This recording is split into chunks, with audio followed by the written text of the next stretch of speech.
Welcome to the show that looks at truth, fiction, and reality with a smirk.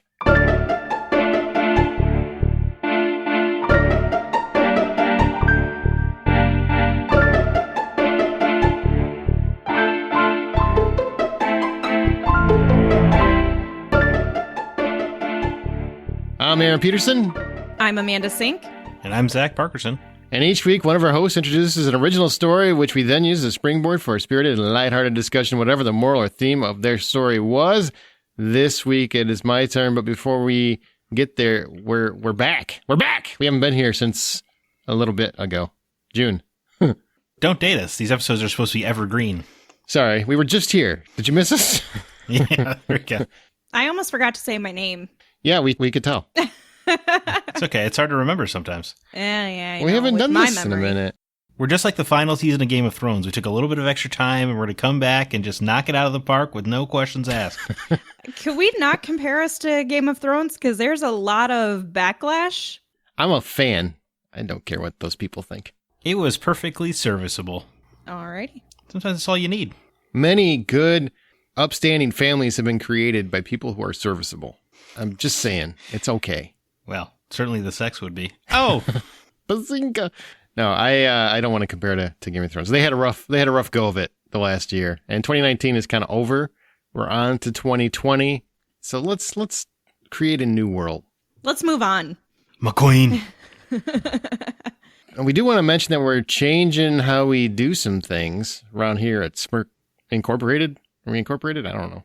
LLC, I think. Yeah, we're changing how we do some things. We are actually going to make our show available every other week. Now, don't panic. You won't have as long of a break between seasons, which is cool, right, if you're a fan. And also, it makes it easier for us to be able to continue to do this show. Because if we did it every week, then we run into some problems. Yeah. Higher quality, less quantity. Zach is so optimistic today. Yeah, I don't even know who you are, dude. Like, seriously, I don't know. What are you doing? Yeah, went on this break, all of a sudden it's not all death and dour, huh? Yeah, it's kind of freaking us out. Everybody just tuned out. Well, I don't want to listen to the happy Zach show. That sucks. Sorry. Star Wars is good again, guys, so I feel good. Is it? Yeah, it's great. All around. The internet's still not in a total agreement. There's a great movie, a great TV show, a great game. Charles Soule's taking over the comics. Feel pretty comfortable about this. Yeah, I feel great. Okay. People just can't be happy, man. Mm-mm. Well, and I'm here to tell you to be happy.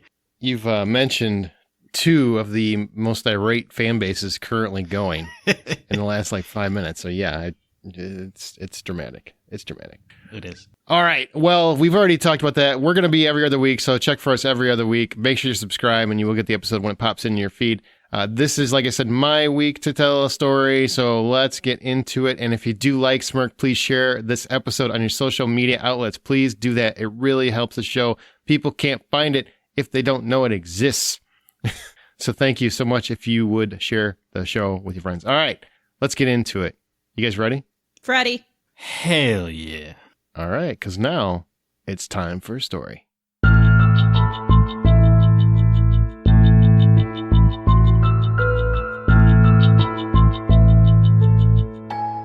Peter was out for blood. For what seemed like forever, he'd been juggling real estate acquisitions with pristine precision, only to now have Jackie sweep in at the last minute and undercut him. She was less skilled, far less talented, and yet at every single turn in his latest venture, she bested him. Real estate is a nasty business. Flipping properties and grossly overinflating prices comes with the territory. But new blood like Jackie never gets the better of Peter. Never. And he would be damned if he was going to lose everything. To her.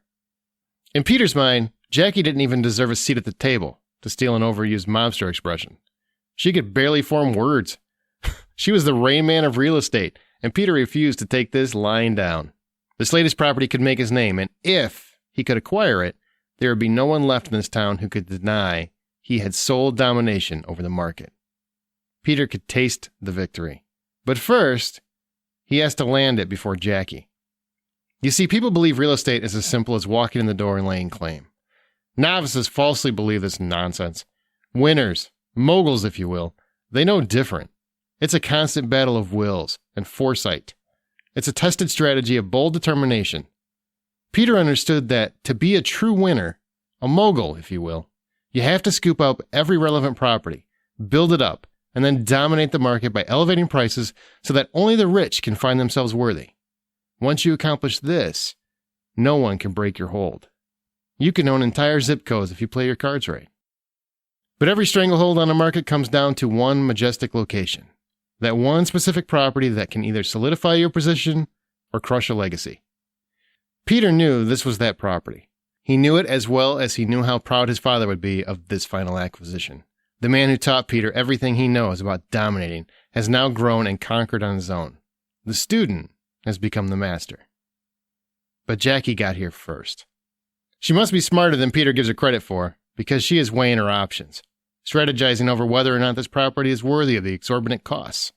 Peter knows full well this is dire straits. If he manages to bring this baby home, it will be an almost historic accomplishment. If Jackie closes this deal, he'll never recover. Peter even contemplated cutting a deal with Jackie, handing off a few lesser properties in exchange for the higher-end market he's always strived for. But ultimately, his blind greed and hyper-competitive nature always wins out, and he flatly refused to part with anything. He simply refuses to lose, especially to her. Jackie's in front of Peter now, eyes bopping all around the room. Peter can tell she has made her decision. He stares at her, ice cold and ready to pounce if she chooses poorly. Her eyes begin to center and focus on Peter. Her lips begin to part. Words are about to flow. And just before she speaks, the slightest smile covers her face. "I'll buy it," Jackie calmly states, and elated screaming erupts from all corners of her surroundings. Jackie glares at Peter as he begins to smugly accept his now undeniable defeat. All of her 12 years on this planet have been building to this moment, the moment she finally humiliated her ogre of a brother. As Peter returns her gaze, he finally acknowledges he's been outplayed. And with that, his rage at his own failure erupts, and he flips the board and all of its pieces across the kitchen floor. As Peter storms out of the room, he turns for one last look at the girl who brought down a formerly undefeated champion. Jackie returned his look with a confident yet respectful nod. And Peter, against his very nature, paused in contemplation before finally speaking. "Good game, sis." Peter then smiled, nodded back, and headed up to bed. Sounds like the story of my life because I'm a Monopoly winner. A winner. Okay. Yeah. That's great, kid. Don't get too cocky. Yeah. Oh, you want to play a game of Monopoly, Zachary? Sure. I would Let's love do to. it. I would love to win the game. God, Whoa. man, even the words of Monopoly start people fighting. Did you guys know it was a board game when it started, or not until the end? No, not until you said 12 years of life. And I was like, oh, this is a child. Oh, I think I know. I must know you too well, Aaron. I figured it out pretty early on. I think it was when you said this is the property he needed or whatever. Pretty good, right? That was good. It was a good story. I'll take that. What a charming way to begin the season. With the favorite game everybody loves to play, Monopoly destroys families, marriages. Oh, it's beautiful. Friendships, everything. Everything. Perfect. Sounds great. So let me ask you guys, are you big fans of Monopoly, by the way, before we get to the moral or theme? Yeah, huge. Love Monopoly. I also love how much people seem to hate Monopoly. I already indicated how much I do love Monopoly, but I also am a sore loser. So if I lose at Monopoly, I'm enraged. But if I win at Monopoly, I rub it in your face. Oh, you're one of... Oh, so you're a sore winner too. Yeah. I'm a happy winner because Braggadocious. there's not that many games that I feel like I'm successful at in terms of board games where I'm like, I can dominate. But Monopoly, I'm like, I have strength here. So Until you don't. But it's not as often, like I win much more than I lose. quit. No, I don't quit the game. But I will get a little salty and I'll make my own moves against you that are like, all right, you want to play that way? All right, here we go then. You want to play that way, like winning. You want to play that way? You want to try to betray me. Hey, that happened to me a few months ago when I played Monopoly. How do you betray someone in Monopoly? So I was given a recommendation by somebody I thought I could trust it was like, nah, don't take this piece. It's not really worth it. It was one of the beginning properties. And like the next round, they landed on it and took it and like built up this empire on it. So I said, all right.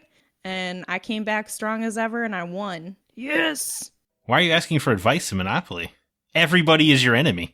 I didn't ask. I should war. say I didn't solicit the advice, but it was given to me, and I accepted it. I took their word because I trusted them, and they betrayed me. Were they playing? Did they have stakes in the game? They did, but I felt I could trust this individual. It's your first mistake. I don't understand. It was. You're playing a game. You're playing to Can't win. trust nobody. Yeah. Mm-hmm. True. And braggadocious winners are not good. You should never let it get to your head. Modesty. That's the true winning. Right. No, because see, Yeah. and I say that in a way that if you win and you're modest about it, it actually seeps in more. You know what I'm saying? If you're braggadocious about it, everybody just writes you off as a jackass. But if you're modest about it, then they have to go home and think about it. Like, I lost to a really nice person. Ugh. God. They're also more inclined to play again.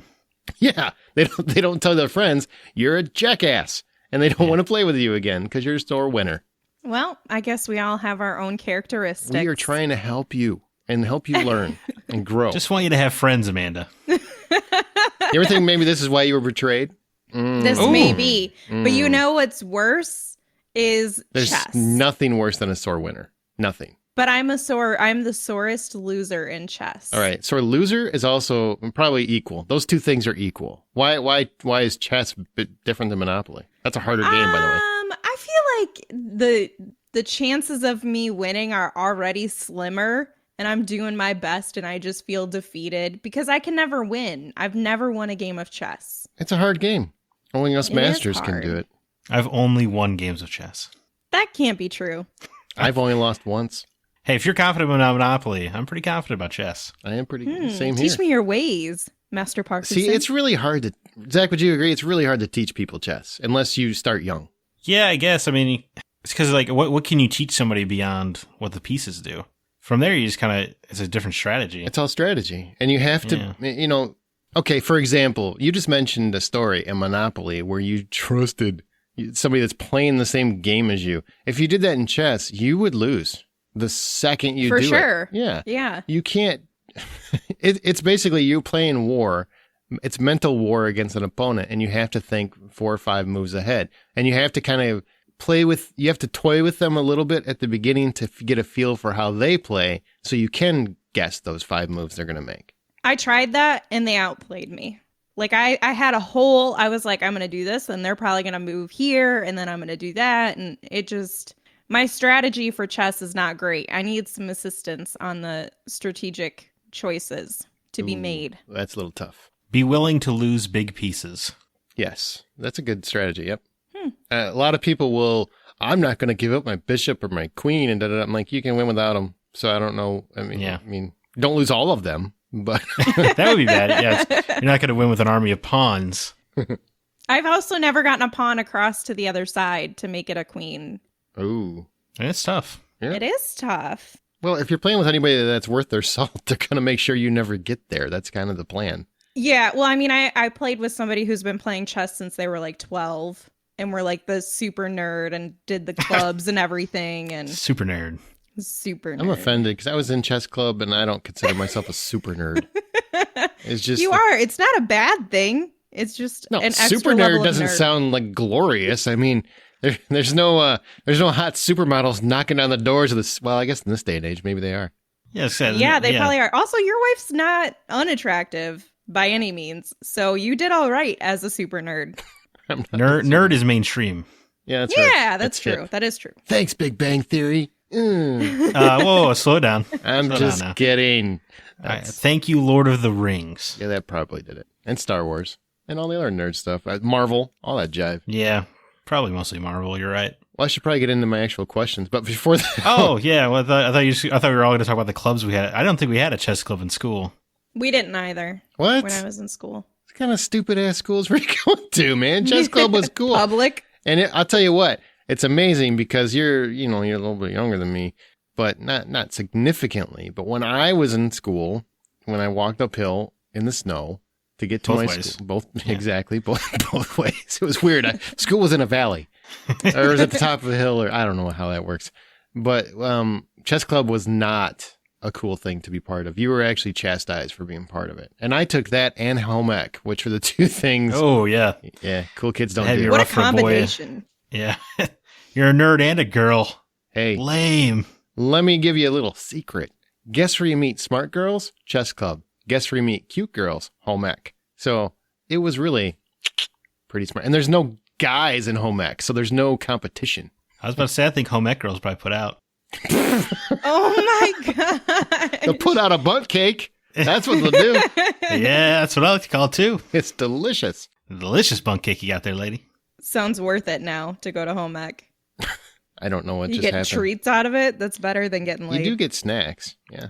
Well, Yeah. yes, it's definitely a snack. You know what I'm saying? Well, speaking I'm down. of laid, now that the story is laid out, what do you guys believe the moral or theme in the story was? Don't be a sore loser. I mean, I feel like it's just something about competition. I don't have an exact phrase for it, but Togetherness. Ooh, I've got an exact phrase. okay. Even the most competitive among us need to acknowledge when they've been beaten with respect and dignity. What is that? Not Amanda, though. I was gonna say. Well, I've noticed this over the past couple of years is that nobody wants to acknowledge when they've been beaten fairly and squarely. They just do not want to, like, everybody wants to pout and call names and just storm away from the table or pull an Amanda's. I'm going to start calling it. No, that's not what I do. You said you're a sore loser. I'm just I saying. am a sore loser because I get mad at how good they are, and I'm like, stupid, but I don't leave the game. You're so stupid. Oh, it's amazing. You're so good at this. Ah, you're so good. Is that how you insult them? Like with I mean, compliments? Yeah. Like, it's annoying that I keep losing. I suck at this game. There's a lot of, like, negative self-talk that happens when I lose. Bastards. I just see a lot of it at football, sports, events. You know, people that aren't even playing always apparently act like they're on the field, and they get very, very irate about what everybody does. And it just drives me insane. That call was clearly illegal. Right. Because you know every line of the statutes. You got it all memorized. All the rules, man. You're so good. People are such bad losers that even when their team is losing, they'll boo them. Yeah, that's horrible. Yep. That's weird. It's not untrue. I'm a Bears fan and that happened, and it makes me very sad. That's why I stay away from the sports for these types of reasons. Well, now that the story's laid out, let's talk about the questions I did have that related to my topic. First one, what are your feelings on board games overall? I mean, we talked about Monopoly and chess, but do you guys like board games? Do you like that coming together and playing and dealing with the occasional sore loser / winner? Yeah, I like board games. It's just it's tough to find the friends for it because Monopoly is good, but in terms of board games, I like the kind of more in depth ones like an Arkham Horror or Betrayal at House on the Hill. You know, like card games or board games that require a little bit more input. The game of Arkham Horror can go up to 6 hours. That's a long time. But it's super fun. It's almost as long as Monopoly. I've played it like twice, but it was fun both times. Yeah, I love board games. I'll play any of them, and I don't really have a specific type that I'm drawn to because I like different games like Monopoly and Clue or Scrabble, or I'm cool with Mysterium. I love that game. That one's a lot of fun I got introduced to. There was another game I just played recently. It was kind of like a card board game, but they're all a lot of fun. So I love those games, and I feel like even if it's the ones where you have to work together, those are fun because then you have to try to do the whole team building thing. But also the competition just adds like an extra level for me because I'm very competitive. So I'm like, I want to win. I got to do this. I can prove it to myself. So, I mean, everybody wants to win. It's just like, how bad do you want to win? Is it like I'm willing to take down a sovereign nation win, or I'm happy if I win? I mean, it's not that serious, but I may be willing to bribe someone, I guess. That's cheating. You can't bribe anyone. That's cheating. You can't cheat. Well, No, cheating is never okay, ever. Is bribery really cheating? They make a choice. They're part of it. What do you bribe them with? Cookies. I make some good chocolate chip cookies. Yeah, I'm sure that's what it was. Wow. It's a euphemism. It is. You ever play a card game called Resistance? Yes. I love Resistance. What's that? Was that the game that I was referring to? Is it a game about lying? Yes. Yeah, it's a game about lying. Therefore, it's the best game. How does this game work? I've never heard of it. Plug for Resistance. Now available from Milton Bradley, probably. I don't think so. It is a game where you're a sci-fi starship and you go on these missions, and a select number of people in the mission are spies, and only the spies know about each other. So it's up to the mission leader to kind of try to suss out who the spies are. It's really fun. It is. And you don't, like, everyone throws in a token that either like mission success or mission fail, and it only takes one fail to disrupt everything. So you have to try to figure out who the spies are, and it's up to the spies, like, maybe we should succeed in this mission so we can fail the next one, etc., etc. The first time I played it was with a group of about 12 strangers, which was really fun because you had no way of really knowing the other people. Right. That was a lot of fun.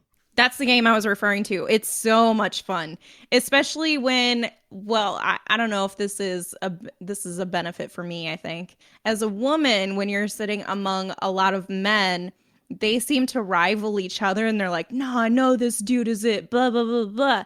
Well, if you're a chick, you can just kind of play innocent and coy and dumb and they believe it. And so they didn't know that I was a spy. Oh, see, I just automatically don't believe women at all. Smart. Real smart. Life experiences drive us. I mean, I just go with the bitterness factor and be like, nope, I don't trust her. Spy. But it kind of reminds me of D&D because that's one where you have to make your own, you have to develop your own idea of a mission, right? Like they don't tell you what the mission is. You guys come together and you start to kind of like riff on it, or at least that's how we played it. Well, the dungeon master has the idea, and then you as the other players are figuring out their mystery. This is riveting. I've never played this game and never heard of this game, but now I'm going to check this game out. Oh, it's fun. What kind do you guys prefer overall? Like the name brand ones or these hyper complicated ones that last for hours like you're talking about? You can go both ways. No, you go both ways. Well, I'm picking a side. You know what I'm saying? I like both. I don't know. I'm not trying to like do a down the middle of the road answer, but both can be fun. I guess I prefer the longer tenured ones because then it feels like it means more. Yeah, why can't it be both? It can be both. I'm just asking a but question. if you're putting a gun to my head, I would prefer the longer ones because then it matters more. Yeah, there's more investment. Like you're putting a lot more effort into it and it's not. And then if you do win, it feels more like an accomplishment. You feel more success from it. And if you lose, it feels more defeating. Can we all agree that Cards Against Humanity is a miserable time? No. No. That's fun, man. That's a fun game. There's also a game called something Unicorns. Unicorn. It's kind of, Aaron, you know what game I'm talking about, right? No. The card game with unicorns. We played it on the Hollywood Outsider cruise. Dang it. Must have been real memorable. No, that was I the one. own it. I didn't play it, remember? Because I thought it looked dumb. Oh, well, it's a lot of fun. Anyway. In fact, I actually watched them play it and went, nope. They're like, Aaron, we can deal you in. No, I'm good.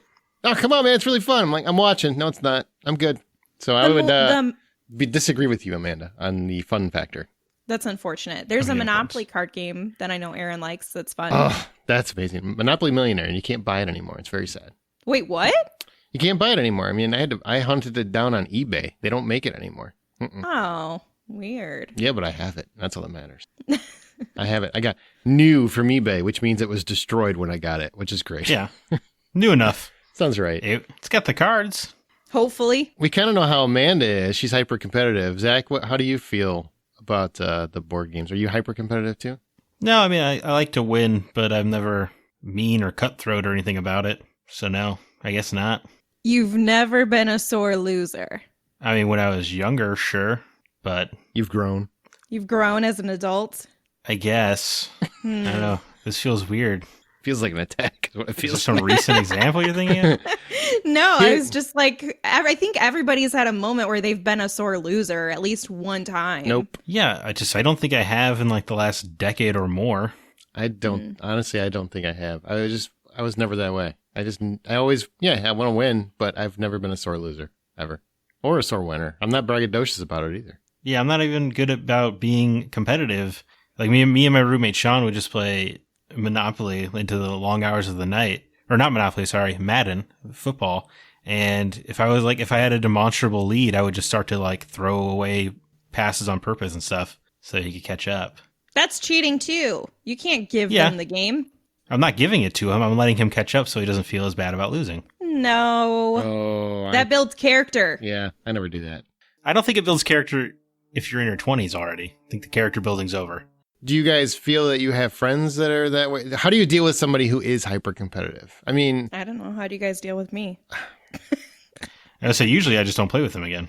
Yeah, I am very much that way. I mean, I don't know if that makes me a jerk or not, but I will play a game, and if I play a game with somebody who's hyper competitive, and that can go either way, you know, if they win and they gloat and they're throwing it in people's faces, that annoys the crap out of me. And then if they lose and they pout and they go in the other room or they whatever, or they start, my favorite, tell me if you guys know these people, where they lose and it's all based on technicalities, not that they actually lost the game.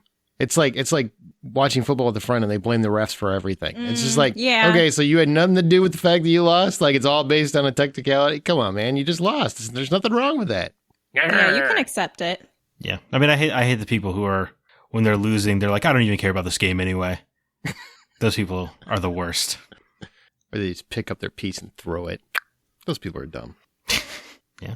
I can't say that I'm that bad. I'm not that bad. I think you can be bummed about your defeat and also admit that you suck at the game. And that's me. What? No, you don't have to admit that you suck at the game. You just lost. It's okay to lose. What? You can just be bummed. I know, but I can also admit that I'm not great at this game. I'll keep trying. I'll figure it out, hopefully at some point. Unless I it's guess chess. I'm using chess. It is chess. That's like my most recent reference. Chess is not a game you can come into and just dominate. You really have to know the game pretty well. What about checkers? Anybody can win at checkers. checkers. Yes. Yeah. Checkers is easy to It's a win. kid's game. Wow. Ooh. I'm sure there's some checkers champion somewhere who's like, it is not a kid's game. I have done everything to prepare mentally for the Olympic checker game. What about games like Phase 10 and Uno? Do you guys like those? No. I've never heard of Face 10 in my life. What? It's an all right card game. Like if you're with friends, it's something fun to play. It's just a card game, Zach, where you just flip cards back and forth, just like Uno. Same kind of game. I love Uno. Love Uno.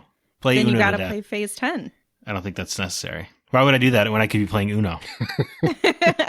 You're doing a disservice to yourself. What if there's an opportunity for a better game that's better than Uno and you're just missing out on it?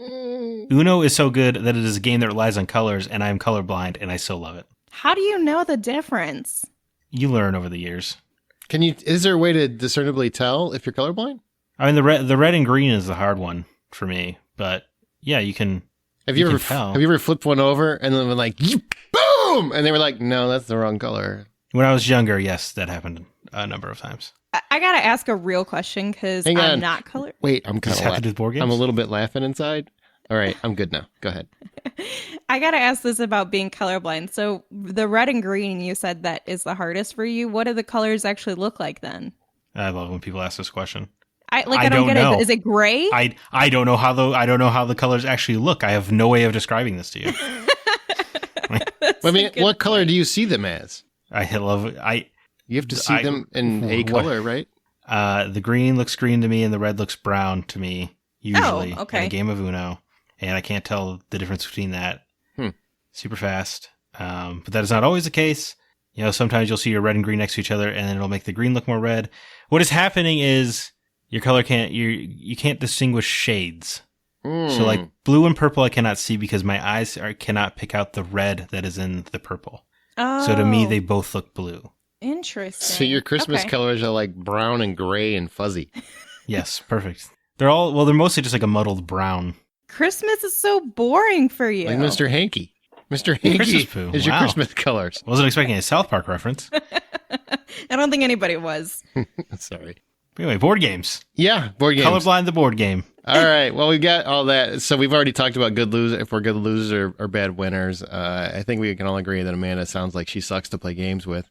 What what about your favorite board game ever? You can pick one, Highlander. What is your favorite board game of all time? Wow. I guess. I mean, Resistance is a card game. Can I count that? I love that to death. Sure. I mean, we can just say, what is your favorite game, I guess. Not a video game, though. Oh, I got a list for you. I'll use Tumblr to figure it out. Yeah, I would say Resistance. I really like Betrayal at House on the Hill, but I may have overplayed that. But that's a really fun game. It's you build your own haunted mansion. And it's fun when you bring friends over, you put on creepy music in the background, you kind of build this haunted mansion together until somebody turns out to be the traitor and betrays everyone. So that's a lot of fun. All right. But Resistance is your one. Yeah, I guess so. I love the deception required. Okay. Amanda?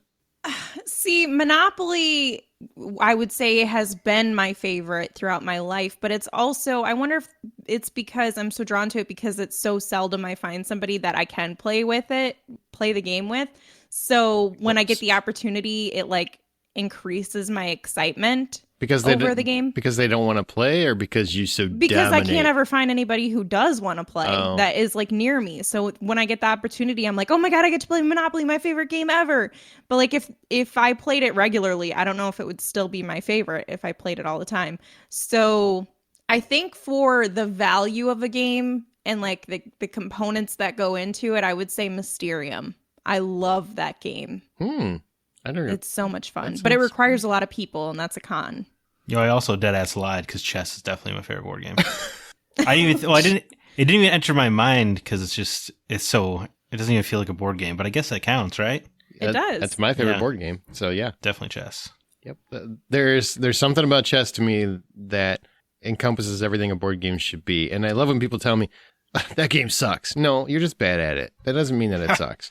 And that's often what I get. Whenever people are not good at something, they jump to it's a bad game. No, it's just a hard game to learn. You have to be willing to really put the time in. And chess is a very hard game to learn. And when you play people that really know how to play it, it's extremely fun.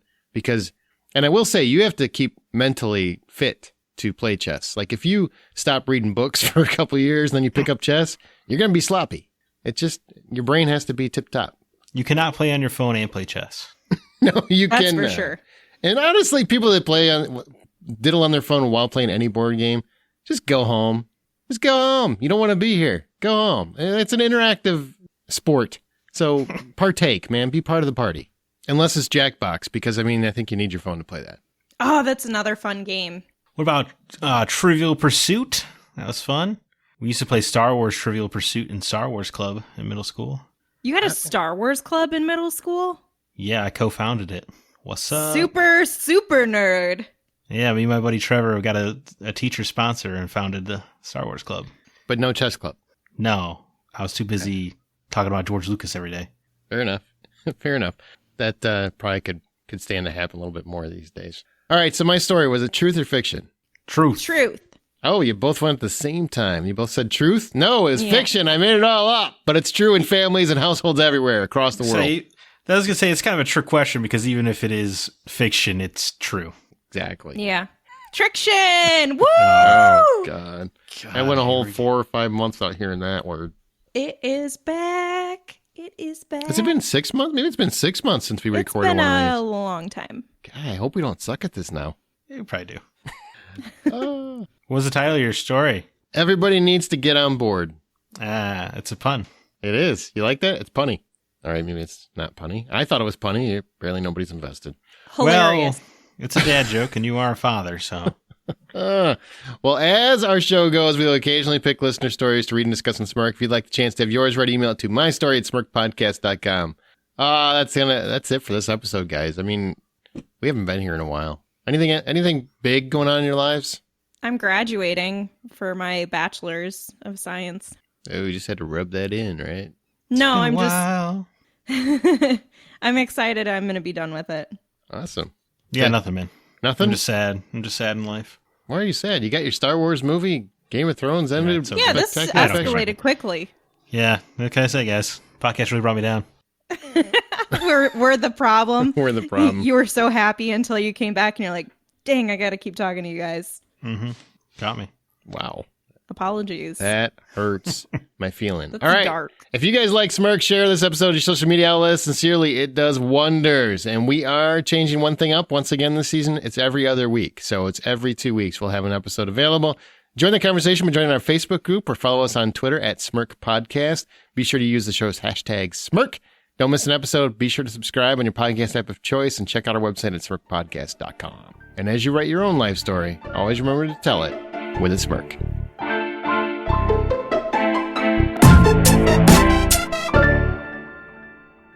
I don't think it builds character if you're in your 20s already. I think the character building's over.